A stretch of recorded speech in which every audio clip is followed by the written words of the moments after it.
Gak mengiming-imingi kamu yo nek mau bergabung sama aku di aliran hakekok ini, sudah dipastikan kamu itu bakal selamat dunia akhirat, hidupmu itu bakal kaya. Jadi yuk kira-kira seperti itu. Mereka itu akan dijanjikan kekayaan yang melimpah ruah pokoknya.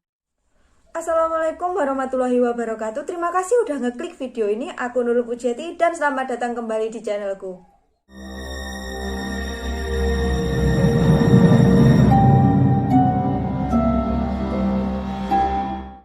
Hari ini aku kembali ya ingin membawakan sebuah cerita kepada kalian. Tapi ini kisah yang akan aku bawakan tuh berbeda dari yang kemarin-kemarin. Kenapa? Kan kalau biasanya yo aku mesti bercerita soal serial killer, misteri kayak gitu kan, horor, kriminalitas. Nah hari ini tuh enggak, aku ingin menceritakan kisah tentang berita yang akhir-akhir ini tuh ramai dibicarakan netizen gitu.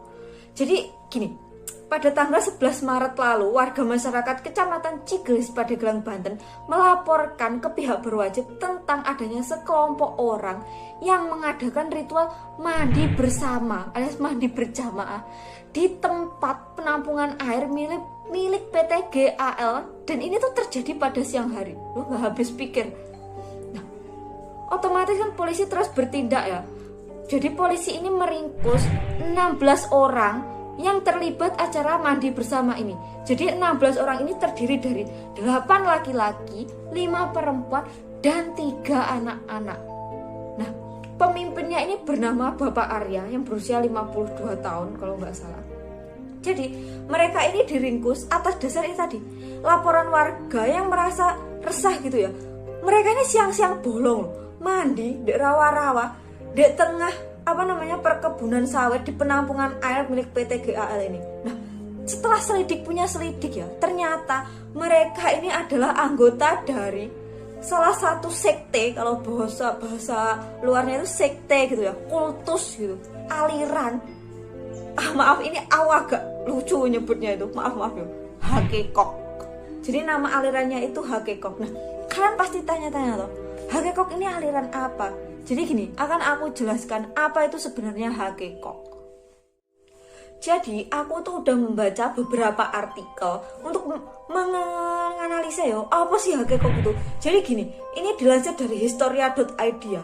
Hakekok atau hakekok Balakasuta ini sebenarnya adalah aliran yang sudah muncul sejak tahun 1960-an. Namun aliran ini nggak berumur lama, wis keburu dibubarkan. Sebenarnya ya, setelah Indonesia merdeka itu, di Indonesia itu banyak sekali muncul aliran-aliran atau sekte-sekte yang menyimpang dari agama-agama yang udah ada, misalnya Islam, Kristen kayak gitu. Banyak sekali muncul sekte-sekte seperti itu. Seperti ini, pada tahun 1952 ya, kantor Departemen Agama Jawa Barat itu mengumumkan kemunculan adanya 29 sekte baru di wilayah Indonesia sejak Indonesia merdeka. Banyak ya, 29 loh. Ini yang cuma kayaknya cuma terdeteksi gitu. Apa sih busulnya terdeteksi ya, pokoknya terdeteksi kayak gitu ya. Nah, terus ini ada Justus M. van der Kroef itu dalam bukunya yang berjudul New Religious Sects in Java, dia itu menuliskan jika kultus hakekok tampaknya melibatkan upacara aneh pria dan wanita telanjang di sebuah masjid. Pasti kamu bingung kan, ngapain loh ini masjid tuh, kita kalau mau ke masjid aja harus nutup aurat rapet-rapet, dia itu malah telanjang. Namun sekte ini tuh nggak berumur lama. Karena kenapa? Karena pemimpinnya yang bernama Nawami ini terbunuh dalam bentrokan dengan militer, dan kemudian sekte tersebut dibubarkan. Jadi setelah pemimpinnya terbunuh, sekte hakekok ini dibubarkan. Nah kemudian ya ada lagi ini di buku Alamanak Indonesia volume 1, ini sekitar tahun 1969 ya mungkin. Itu dia memuat tentang aliran-aliran dan juga pemimpinnya yang ada pada tahun 1962. Nah, salah satunya di sini itu tertulis hakekok, di mana pemimpin dari hakekok ini bernama Army dan juga Irsyad. Nah, hakekok ini tuh kalau dibilang sesat yo, menyimpang lah istilahnya ya. Jadi ini tuh menyimpang dari agama Islam, di mana mereka ini sembahyangnya cukup dengan niat dan tidak usah pergi haji ke Mekah. Nah, aliran ini di sini dijelaskan jika aliran ini dibubarkan pada tahun 1961. Nah, budayawan Ridwan Saidi juga menjelaskan dalam bukunya bahwa hakekok ini merupakan keplesetan dari hakikat, di mana ini adalah sebuah aliran yang menyimpang dari agama Islam. Nah, aliran ini mengadakan upacara atau ritual pada malam hari, di mana antara laki-laki dan perempuan itu akan masuk ke dalam sebuah ruangan. Mereka akan mencopot busana mereka dan kemudian mematikan lampu.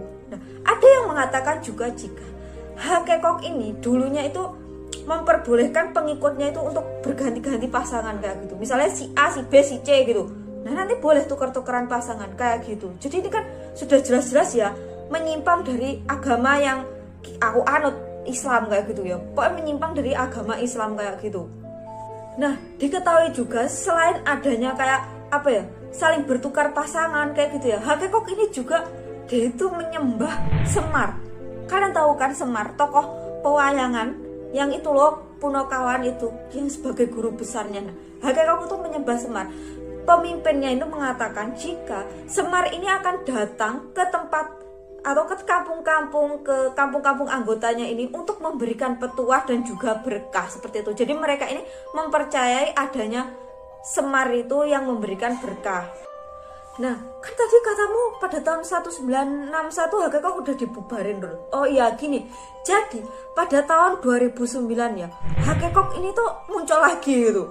Setelah tadi tahun 1961 dibubarkan, pada tahun 2009 hakekok ini muncul lagi dipimpin oleh Bapak Sahrudin. Nah, di mana asal kalian tahu ya, pada tahun 2009 ini hakekok ini juga pernah dibubarkan. Kenapa? Karena hakekok ini terlibat kasus pencabulan 2 santriwati di padepokannya gitu. Nah, setelah meninggalnya Bapak Sahrudin, ternyata hakekok yang sudah dibubarkan tadi diteruskan oleh Bapak Arya ini yang merupakan anggota keluarganya dan menjadi pemimpin hakekok sampai saat ini. Belibet tahu ngomong sampean. Nah, kemudian Bapak Arya ini gimana cara merekrut anggotanya? Gini, jadi Bapak Arya ini kemudian mengeliling kampung gitu, datang ke kampung-kampung ya, mungkin maaf ya, mungkin karena tingkat pendidikan yang masih rendah gitu, mereka datangnya ke kampung-kampung yang cukup terpencil, sehingga masih ada warga yang terpengaruh. Apalagi ya Bapak Arya ini juga mengiming-imingi, kamu yo nek mau bergabung sama aku di aliran hakekok ini, sudah dipastikan kamu itu bakal selamat dunia akhirat, hidupmu itu bakal kaya. Jadi kira-kira seperti itu. Mereka itu akan dijanjikan kekayaan yang melimpah ruah pokoknya. Sebentar, aku tak pakai kacamata udah gak bisa. Nah, gini kan wis penak tau aku nek pakai kacamata. Lumayan ayu. Nah, lanjut ya. Jadi setelah mereka diiming-imingi, kan katanya tadi kalau bergabung sama hakekok mereka bisa jadi kaya raya. Tapi lama-kelamaan para pengikutnya ini juga protes loh. Loh Pak, ini gimana? Aku loh masih ikut hakekok, tapi kok nggak kaya-kaya? Nah, si Bapak Arya tadi, si pemimpinnya tadi, dia sendiri tuh juga kebingungan. Oh iya bener ya, sudah lama ikut hakekok kok nggak kaya-kaya, terus ini gimana? Nah, sehingga dia ini punya pemikiran, mungkin karena mereka ini harus disucikan, badannya itu banyak-banyak dosa, sehingga itu menghalangi rezekinya untuk datang. Dan tercetuslah ide untuk mandi bersama tadi. Menurut Bapak Arya, mandi bersama tadi itu adalah sebuah ritual yang sangat baik untuk mensucikan diri dan menghilangkan dosa-dosa yang ada pada dirinya tadi. Nah, seperti yang udah aku jelaskan di awal ya, kalau dulu ritual hakekok itu kan dilakukan di tempat tertutup terus pada malam hari. Nah ini enggak, mandi bersama yang diadakan untuk yang katanya mensucikan diri, membersihkan diri dari dosa-dosa itu tadi, dilakukannya di siang hari dan di rawa-rawa terbuka loh, di tempat penampungan air terbuka loh. Dan menurutku ini tuh bukannya dosanya sing hilang, malah iso-iso alat maaf itunya yang hilang, dipatok ular atau dimakan apa namanya di rawa-rawa, ya kan? Nah, terus kemudian ya sialnya lagi ya ta. Ritual ini yang diadakan di alam terbuka, berniat untuk mensucikan diri, malah dilaporkan ke polisi dan akhirnya mereka semua ini ditangkap oleh kepolisian kayak gitu. Nah, ini mungkin yang jadi pertanyaan sama kalian, loh Rul, kok mereka nggak keluar aja yo? Kan kok nggak jadi kaya, padahal kan tadi iming-iming suaminya bisa jadi kaya. Jadi gini, mereka itu udah didoktrin kalau orang yang udah ikut hakikok terus mereka itu keluar, ini tuh akan menimbulkan bencana yang sangat besar. Yo padahal menurutku ini konyol, wong pengikut lo nggak seberapa. Yo terus lagi juga nggak ada orang yang tahu tentang aliran hakikok ini. Tuh kenapa mereka bisa percaya sampai segitunya? Tapi yo maaf loh ya, mari kepercayaan orang itu kan beda-beda. Oh ya, ini aku hampir lupa. Katanya yo pemimpinnya hakikok ini, dia itu sudah membuat perjanjian dengan Imam Mahdi, katanya kayak gitu. Sehingga yo mereka ini percaya-percaya aja kalau sampai mereka keluar dari hakikok ini mereka itu akan menimbulkan bencana yang besar di Indonesia kayak gitu. Hingga akhirnya para pengikut hakikok ini kemudian dibina, sekarang ini udah dibina oleh MUI, dan juga MUI telah menyatakan bahwa hakikok ini merupakan salah satu aliran menyimpang yang ada di Indonesia. Bukan sesat ya, tapi menyimpang. Oh, satu lagi aku hampir lupa. Tadi kan dalam ritual yang ditangkap tadi kan ada 3 orang anak kecil ya. Ternyata anak kecil ini adalah anak-anak dari orang tua yang juga ikut acara mandi bersama. Dan juga acara mandi bersama itu katanya baru dilakukan sekali itu. Apa sih lah pokoknya baru dilakukan sekali itu udah diringkus sama kepolisian. Dan sekarang Bapak Arya ini juga mengaku sudah sangat menyesal dan sudah bertobat dan tidak akan mengulangi perbuatannya itu lagi. Nah kalau itu tadi hakikok salah satu aliran menyimpang yang ada di Indonesia, di mana mantap-mantap bisa dijadikan sebagai cara untuk mendapatkan kekayaan. Nah ini ada lagi nih salah satu ritual yang cukup terkenal di Indonesia yang ada di Gunung Kemukus. Jadi aku mau menceritakan dulu, kalau kalian yang belum tahu, Gunung Kemukus ini adalah sebuah gunung atau gunung yang berada di Kabupaten Sragen, yaitu 28 km dari kota Solo, arah timur laut dari kota Solo kayak gitu. Nah sebenarnya ya Gunung Kemukus ini juga udah terkenal sih dari lama. Aku juga udah membaca beberapa dari dulu, udah dengar gitu. Kebanyakan orang ini ke Gunung Kemukus ini datang untuk ziarah. Sebenarnya ziarah yang dilakukan di Gunung Kemukus ini juga sama aja saya ziarah-ziarah di gunung-gunung lain seperti Gunung Kawi kayak gitu.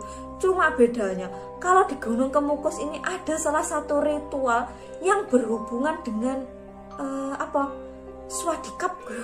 Apa sih yang ngomong mantap-mantap kayak gitu ya. Aktivitas peziarah atau aktivitas ziarah di Gunung Kemukus ini sebenarnya berpusat pada salah satu makam di situ, yaitu makam Pangeran Samudra, di mana ini merupakan makam yang dikeramatkan di Gunung Kemukus ini. Nah, terus ritualnya untuk ziarah di Gunung Kemukus ini apa aja? Jadi gini, jadi menurut sumber yang aku baca ya, ritual di Gunung Kemukus ini diawali dengan mandi di Sendang Ontrowulan, yaitu sebuah mata air yang terletak di sebelah timur beberapa ratus meter gitu jaraknya dari makam Pangeran Samudra ini. Nah setelah mandi nanti para peziarah ini kemudian nyekar. Kalian tahu nggak sih nyekar? Bahasa Indonesianya apa sih? Tabur bunga dan kirim doa di makam gitu ya. Pokoknya tabur bunga di makamnya Pangeran Samudra. Nah setelah itu peziarah ini diwajibkan untuk menyepi. Nah ini yang berbeda. Terus kalian ojo mikir sing dimaksud nyepi ini di situ itu adalah sebuah nyepi yang kayak gini. Kalian topo kayak gitu? Enggak. Tapi nyepi yang dimaksud di sini itu berbeda. Karena apa? Karena para peziarah ini akan melakukan hubungan suami istri, tapi tidak dengan pasangannya. Alias ora oleh kowe karo bojomu gak oleh, karo suamimu atau karo istrimu tuh gak oleh. Kamu itu harus dengan stranger gitu atau seseorang asing. Jadi para peziarah ini percaya jika mereka itu melakukan hubungan mantap-mantap itu tadi, tapi bukan dengan suami atau istrinya, dan itu dilakukan sebanyak 7 kali dalam waktu yang sudah ditentukan, dan pasangannya itu nggak boleh berganti-ganti. Nah, mereka ini akan mendapatkan berkah dari Pangeran Samudra ini tadi. Katanya ya, cerita ini berdasarkan dari salah satu mitos atau dari salah satu legenda yang katanya dulu Pangeran Samudra itu kan diusir dari istana. Nah, karena itu dia itu sangat kangen sama ibunya, kan lama nggak bertemu sama ibunya karena dia diusir itu tadi, sehingga dia itu kemudian di sekitar area Gunung Kemukus ini dia itu ketemu sama ibunya. Saking kangennya itu kemudian mereka melakukan hubungan itu tadi, sedikap swadikap papap itu tadi. Nah di situ Mereka belum sampai selesai sudah ketahuan dan kemudian dibunuh dan Pangeran Samudra dikuburkan di situ. Nah, para peziarah ini percaya barang siapa yang dapat meneruskan itu tadi gitu, dia ini akan mendapatkan berkah dari Pangeran Samudra ini. Tapi syaratnya itu tadi, nggak boleh berganti-ganti pasangan dan pasangannya ini juga tidak boleh pasangan sah. Aneh yo, aku bacanya itu loh bisa gede-gede gitu. Bukannya apa-apa, kan kalau kayak gini tuh malah bisa memicu hal-hal lain gitu ya. Katanya ya di situ itu emang udah banyak warung-warung yang juga menyediakan jasa kayak gitu, jasa kupu-kupu malam kayak gitu, sehingga banyak para wanita gitu yang menjajakan diri kepada para peziarah. Jadi peziarah ini juga harus hati-hati karena syaratnya itu tadi gak boleh berganti-ganti pasangan gitu. Nah terus juga untuk peziarah wanita katanya juga harus hati-hati. Kenapa? Karena di situ tuh juga banyak lelaki-lelaki iseng yang hanya memanfaatkan mitos yang ada itu. Tapi kalau aku sendiri jujur aku itu antara percaya sama nggak percaya. Tapi ini itu sudah merupakan perbuatan yang menyimpang gitu. Dimana kalian itu kalau mau dapat duit, usaha, kerja. Nah, terus kemudian menurut penjaga makam yang ada di situ sebenarnya Pangeran Samudra itu malah berpesan untuk menjaga kesucian tempat ini. Jadi kayak istilahnya ritual-ritual nganu-nganu itu tuh sudah merupakan sebuah penyelewengan gitu bahasanya dari ritual atau petuah dari Pangeran Samudra itu sendiri kayak gitu. Nah itu tadi sedikit cerita tentang ritual Hakekok dan juga ritual Gunung Kemukut, di mana mereka itu menggunakan cara yang gak lazim di norma sosial maupun untuk norma agama itu juga udah jelas-jelas dilarang gitu. Mereka mempercayai bahwa dengan melakukan hal seperti itu bisa mendatangkan rezeki dan kekayaan yang melimpah. Gimana menurut kalian? Kalian percaya atau enggak? Nek aku pribadi jujur aku enggak percaya. Tulis pendapat kalian di kolom komentar. Nah, kalau kalian ada masukan-masukan lain untuk ide-ide selanjutnya, kalian juga bisa tulis di kolom komentar atau langsung saja DM aku di Instagram di Nurul November. Kalau kalian mau, kalian juga bisa follow aku di Instagram juga.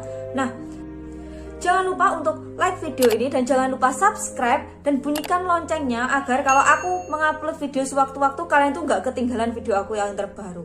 Terima kasih. Wassalamualaikum warahmatullahi wabarakatuh. Bye-bye.